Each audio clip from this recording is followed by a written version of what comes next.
పేదలను నిలువున నీటముంచే పథకం. తూర్పుగోదావరి జిల్లాలో పేదలకు ఇళ్ల స్థలాలు ఇచ్చే పథకం పేరిట చోటు చేసుకున్న అక్రమాలు, అతిక్రమణలు చూస్తుంటే ఇళ్ల స్థలాలు తీసుకోబోయే పేదలకు భవిష్యత్తులో పెను ప్రమాదాలు తప్పవేమో అనిపిస్తోంది. ఎకరా 5 నుంచి 7 లక్షలు కూడా లేని ఆవభూములను ఏకంగా ఎకరాకు 43 లక్షల నుంచి 63 లక్షల ధరకు ప్రభుత్వం చేత కొనిపించి వందల కోట్ల అక్రమాలకు పాల్పడ్డారు వైసీపీ నేతలు. తీరా చూస్తే అవన్నీ ముంపు భూములు. ఇందుకు సాక్ష్యాలు ఇవిగో చూడండి. రాజమండ్రి రూరల్ మండలంలోని కొలమూరు, కోరుకొండ మండలంలోని బూరుగుపూడి గ్రామాలలోని భూములను పేదలకు పంచాలనుకుంటున్నామని, అయితే వాటిని ముంపు భూములు అంటున్నారని, గత 10 ఏళ్లలో అవి ఎప్పుడైనా ముంపుకు గురైతే ఆ వివరాలు ఆఘమేఘాల మీద చెప్పాలంటూ కలెక్టర్ కార్యాలయం నుంచి జలవనరుల శాఖకు మార్చి 7, 2020 రాసిన లేఖ ఇది.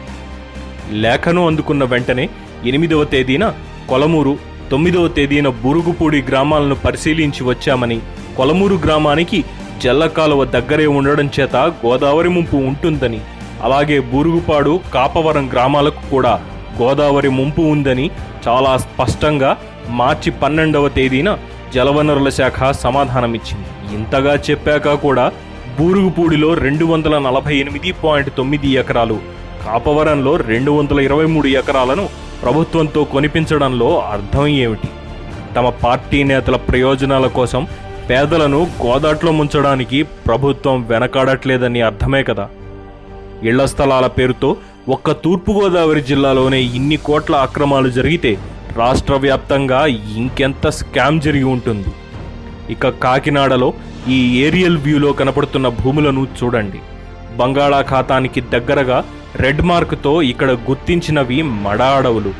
ఇక్కడే 100 ఎకరాలకు పైగా ఈ మడ అడవులను నరికేసి నీటి గుంతలను పూడ్చేసి ఇళ్ల స్థలాలను చేసింది వైసీపీ ప్రభుత్వం. అందువల్ల పర్యావరణ విధ్వంసమే కాదు, మత్స్యకారుల జీవనాధారాన్ని కూడా కలరాస్తోంది ప్రభుత్వం.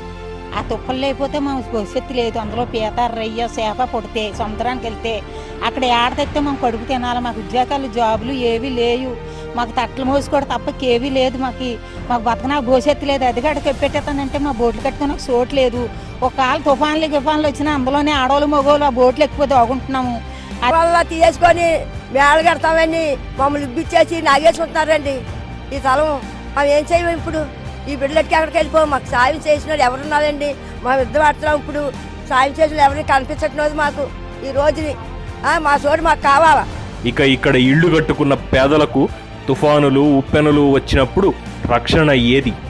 ఇలా అడుగడుగున అక్రమాలు, అతిక్రమణలు చేసి తూతూ మంత్రంగా పథకాన్ని అమలు చేశామని అనిపించి పేదల జీవితాలను ప్రమాదంలోకి నెడుతోంది వైసీపీ ప్రభుత్వం. ప్రజలారా, ఈ అక్రమాలను ప్రశ్నిద్దాం, ఈ పర్యావరణ విధ్వంసాన్ని అడ్డుకుందాం, పేదలను భవిష్యత్ ప్రమాదాల నుండి కాపాడుకుందాం.